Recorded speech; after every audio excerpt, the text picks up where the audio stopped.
Hello! These are some things I do to recover. Here goes.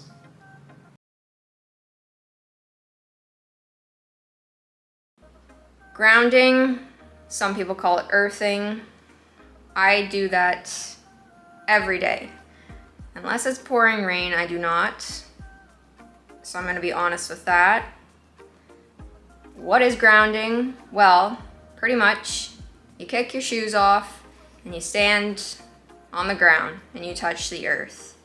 The earth emits natural energy, so when we're touching the earth, we're gaining earth's energy.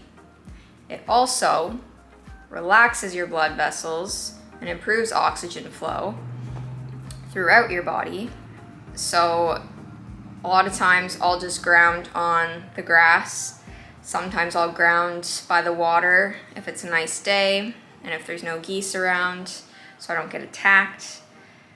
But I recommend trying it, even if it's just 10 minutes a day, especially before bed. It just puts you in that relaxed state and just calms your body down, sends a signal to your body, and like, oh, we're okay.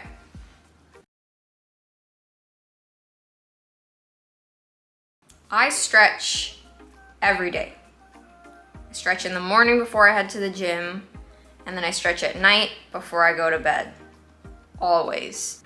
With stretching, it releases this tight, built up tension in your body, and once you stretch, you just feel so much more chill after, so much more calm. So I usually have a little routine. I'll set a timer on my phone for about 45 seconds, and then I do about maybe 8 stretches that I just rotate through each time. I'm pretty bad with foam rolling. I've been getting better since I broke my foot. So I try to foam roll maybe 4 times a week. Again, in the night and the morning. But it doesn't always happen, so I'm not gonna pretend that I do it every day because I really don't. Mostly stretch my legs. I will foam roll my legs, and then always before a run, I will foam roll my foot on my little foot roller.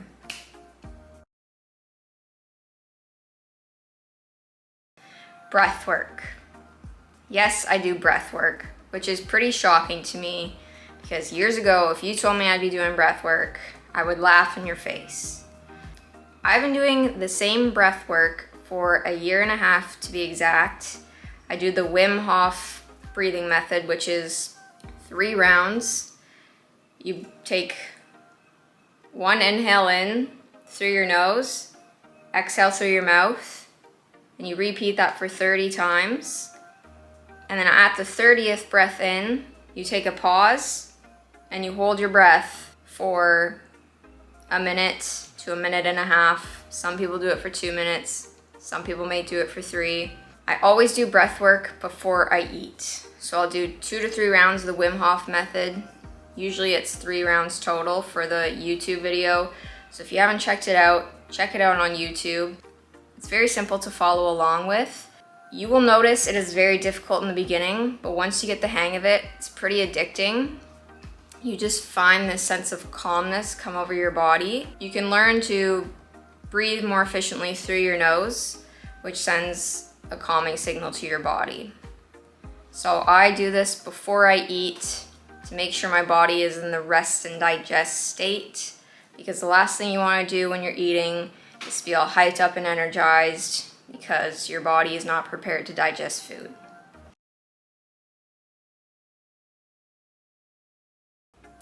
I try and sauna about 2 times a week. Doesn't always happen to be 2 times. I'm lucky enough to have a sauna at the facility I swim at. Usually I just sauna after my swim to save me a trip from going back. There's endless of studies done on the benefits of saunas. It's relaxing. It's relaxing for the muscles. It promotes blood flow, promotes oxygen flow. It dilates your blood vessels, so oxygen is able to move more freely in your body. I could go on, but pretty much I do it because I love to sweat. Makes me feel good. and I actually find I sleep better and recover better. So that's a non-negotiable for me. So if you're looking to try and find a sauna, maybe look up your local rec center and see if they have one. Usually drop-ins are about $5, and it's a very good $5 spent.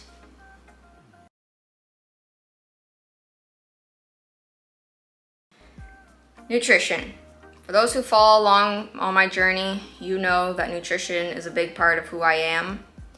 I follow a diet high in protein, high in fat, very, very minimal carbs, sometimes not even any carbs. I do this for health reasons, for autoimmune reasons. I will talk about that in another video, but I find for myself personally, eating a diet high in fat and high in protein makes my body recover better after a long day of training. I usually train 2 sessions a day, so having the right nutrients and fuel is crucial for me to be able to come back and perform the next day and the day after and the day after and the day after and the day after to make improvements so I don't bonk during my workouts, so I'm not super fatigued. I love red meat. Red meat is good for you.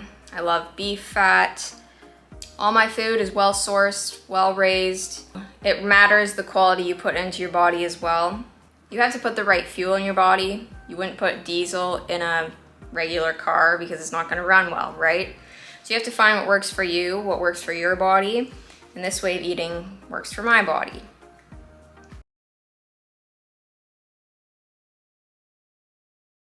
My favorite way to recover is simply by walking. Walking is the most underrated form of exercise you can do. I always walk after my meals, so I eat 4 to 5 times a day. I'll walk at least 15 minutes after those meals. When you walk after meals, it kind of helps disperse the nutrients throughout your body, and it helps digest things and get things moving a little bit better. I also notice a big difference in my mental clarity. So if I'm frustrated or flustered, I just go for a walk and then my mind just starts to wander and everything feels a little bit better after. If I don't walk every hour or so, I get very antsy. If I haven't had my walk, just warning you, you might not get the best side of me, but always after I go for my walk, I feel a lot better. I recommend trying just to go for a walk, even if it's 10 minutes. 10 minutes every day, 7 times a week will add up. So just get out and walk. Regardless of the weather, just go walk.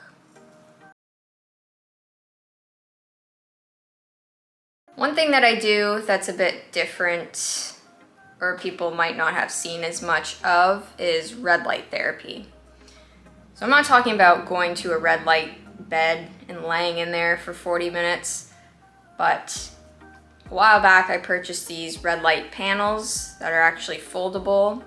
So at night before bed, I'll put those on an area of my body that's a little bit sore. So when I broke my foot, it was my foot. A lot of times I always put it on my stomach just because of my health issues and autoimmune issues.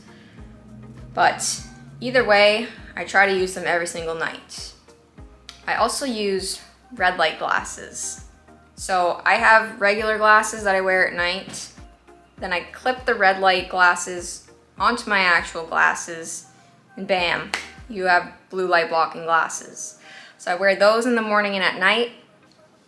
It just helps with the melatonin production, so then you find you sleep better. It reduces the blue light from these machines that we have. So even if you just wear it a little bit throughout the day just to block that blue light, it'll help a long way down the road in terms of your sleep, your mood, the dopamine levels in your body.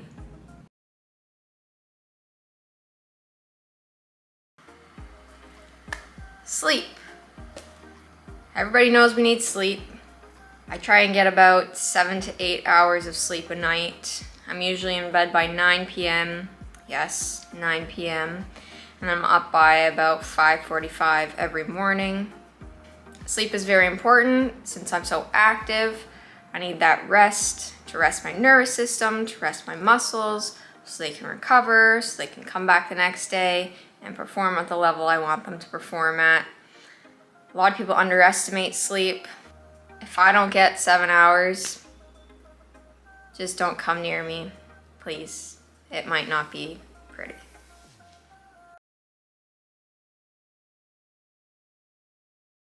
So those are some things I do to recover as an athlete. If you have any questions about those, just let me know. If you want to know my stretching routine, just let me know. I try to keep it pretty simple. A lot of times people go above and beyond for recovery, but you really don't have to.